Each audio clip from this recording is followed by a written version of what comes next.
Nongeye kubaha ikaze mwebwe mukurikiye ibiganiro byacu. Uyu munsi tugiye kurebera hamwe cyangwa se gusesengura ikibazo gikunze kwibazwa n'abantu benshi, aho bavuga ko amashuri yigenga ashobora gutanga umusaruro cyangwa se gutanga amanota meza kurusha amashuri ya leta. Iki kibazo gikunze kwibazwaho mu bihugu byinshi bitandukanye harimo n'u Rwanda, aho bavuga ko amashuri yigenga ashobora gutanga umusaruro cyangwa se ashobora gutanga amanota menshi ku banyeshuri kuruta amashuri ya leta. Ngira ngo rero muri kino kiganiro turarebera hamwe tumenye impamvu ibi bikunze kubaho mu mashuri atandukanye mu gihugu, aho bavuga ko ayigenga atanga cyangwa se abanyeshuri bigamo bashobora gutsinda cyane kurenza amashuri ya leta. Ngero tugiye kubara muri kino kiganiro, nitwa Alphonse Ndagijimana. Umuryango official bati turamenyesha abantu bose bapurayinze ku myanya yose y'akazi ko tubafitiye dokima, ubwo n'ibibazo n'ibisubizo byo kwifashisha mu gutegura ikizamini cy'akazi ku myanya iyo ari yo yose y'akazi, yaba head teacher, DOS, taxation, accountant secretary, English Kinya teacher A0, math and physics teacher n'indi myanya yose isigaye. Ubikeneye yaduhamagara kuri telefone zikurikira 0788 41 250 81, 0788 41 250 81. Umuryango official.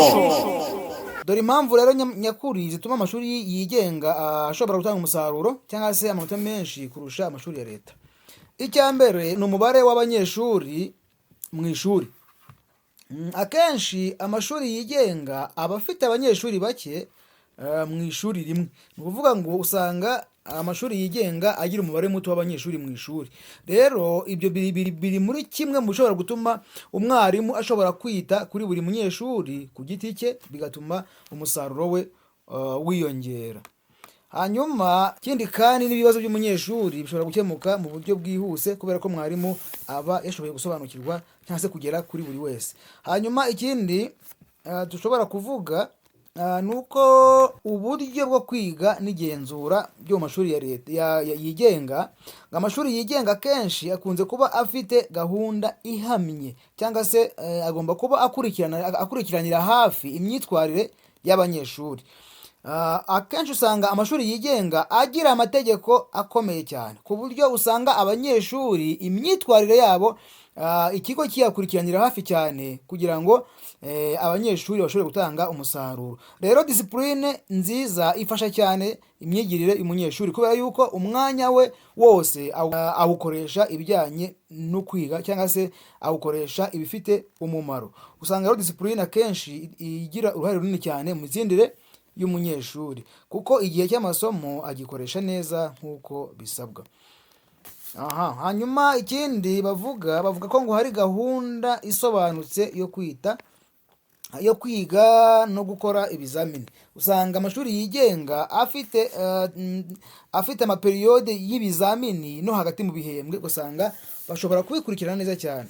Hanyuma rero icya gatatu kituma amashuri yigenga atsinda cyane ni uko haba hari ibikoresho by'ikoranabuhanga cyangwa se usanga bafite ibikoresho bihagije ndetse kandi bakagira ikoranabuhanga navuga ngo rihagije, byose babashije kubyitaho, aho amashuri yigenga amwe namwe ashobora kugira ibitabo bihagije, akagira kandi laboratwari, ubwo ni science labs, laboratwari zihagije zirimo ibikoresho bihagije, noneho kandi akanagira mudasobwa cyangwa se internet bihagije ku banyeshuri.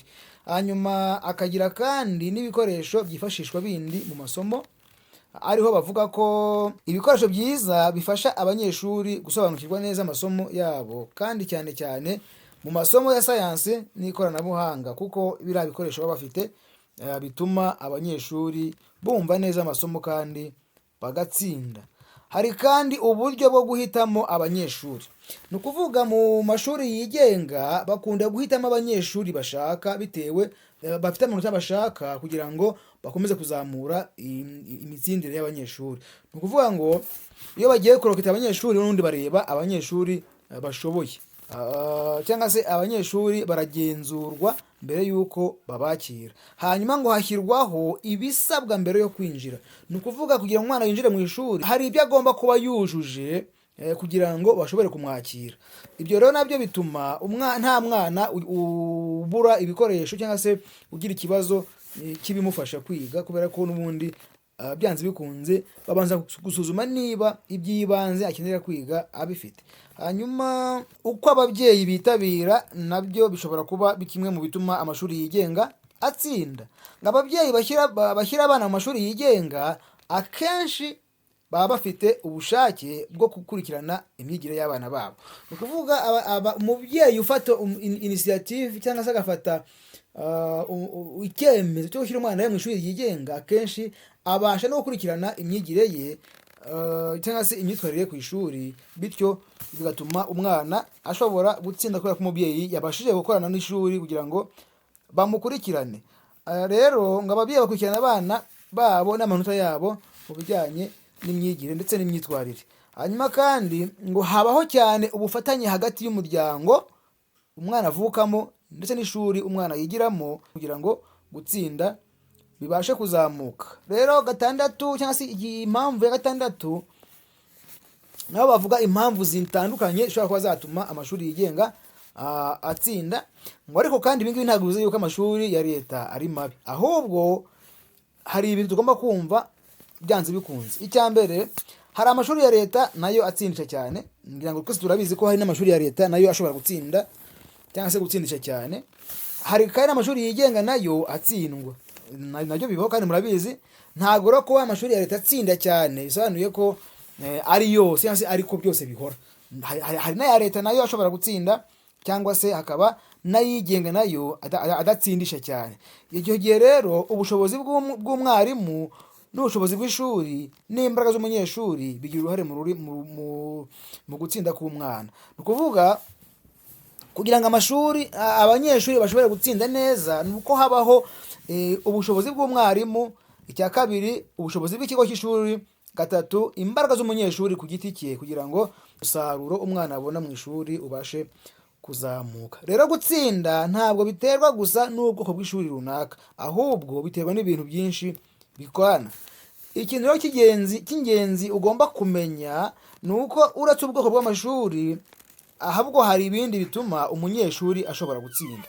Ibyo bintu rero ni ibingibi bikurikira. Kugira ngo umunyeshuri atsinde, hagomba kubaho kwiga buri munsi cyangwa se gukurikirana amasomo ye buri munsi. Icya kabiri, agomba gusubiramo amasomo ye buri munsi n'ubundi. Guhora asubiramo bituma nabwo abasha gutsinda. Hanyuma ikindi, agomba kubaza ibitagenda neza. Noneho ikindi nanone, agomba gushyira imbere intego.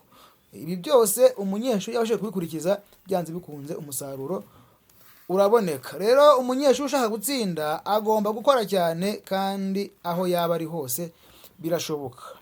Nk'umwanzuro rero navuga, amashuri yigenga ashobora kugaragaza amanota meza bitewe n'impamvu zitandukanye nk'uko twagiye tuzivuga haruguru, nk'umubare w'abanyeshuri, disipurine, ibikoresho, ubufatanye n'ababyeyi. Ngo ariko kandi si ihame, kubera yuko hari n'amashuri ya leta twabonye ko nayo ashobora kuba yatsinda. Rero byiza biri mu mikorere y'ishuri no mu mbaraga z'umunyeshuri ku giti cye. Ngira ngo rero ndumva twasoreza aha ngaha. Wenda wowe sinzi ko nawe ubibona, ngira ngo uraza kutwandikira muri comment tubwire nawe uko ubibona cyangwa se uko ubyumva. Ngira ngo nge twari turi kumwe, nitwa Alphonse Ndagijimana, umukunzi wanyu, umunywanyi wanyu, kandi ubifuriza ibihe byiza byuzuyemo ibyiza byose mwifuza. Naho ubutaha.